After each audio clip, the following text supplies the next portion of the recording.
தலைவர் பேசுறாருல, பல்வேறு இடத்துல வந்து அதெல்லாம் நாங்க வன்மையா கண்டிக்கிறோம். தமிழக வெற்றி கழகம் வன்மையா கண்டிக்கிறது. நேற்று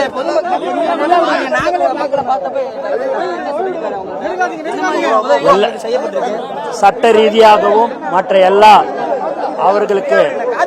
அவர்கள் கேட்ட உதவிகள்லாம் வந்து அவங்க சொல்லியிருக்கிறாங்க சில விஷயங்கள். அதுடன் அவரு கலந்துரையாடி இருக்கிறாரு. நீங்க அவங்க கிட்ட கேட்டு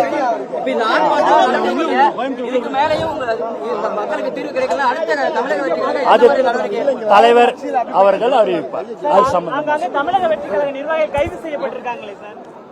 நேற்று வந்து தலைவர் அவர்கள் வந்து அலுவலகத்தில் பாதிக்கப்பட்ட அனைத்து குடும்பத்தையும் சந்திக்கிறப்ப அவங்க சொன்ன கதைகளை கேட்டு உண்மையாலுமே அவர் வந்து மனமுடைந்து போய்விட்டார். அவர் வந்து ஒரு கட்டத்தில் வந்து என்னால் பேச முடியுமாங்கிற அளவுக்கு, அந்த அளவுக்கு காவல்துறையினர் இந்த அளவுக்கு கொடுமை சித்திரவதை செஞ்சு அவங்கள அடித்து கொல்ற அளவுக்கு அவங்க போவாங்களா அப்படின்னு நினைச்சு அவர் உண்மையிலுமே அவர் சினிமாவை தாண்டிய ஒரு விஷயமா இருக்குன்னு உண்மையிலுமே அவர் ரொம்ப மனசு பாதிக்கப்பட்டிருக்கு. நாங்கள் தமிழக வெற்றி கழகம் இந்த விஷயத்தை வந்து ரொம்ப சீரியஸாக பார்க்குறோம்.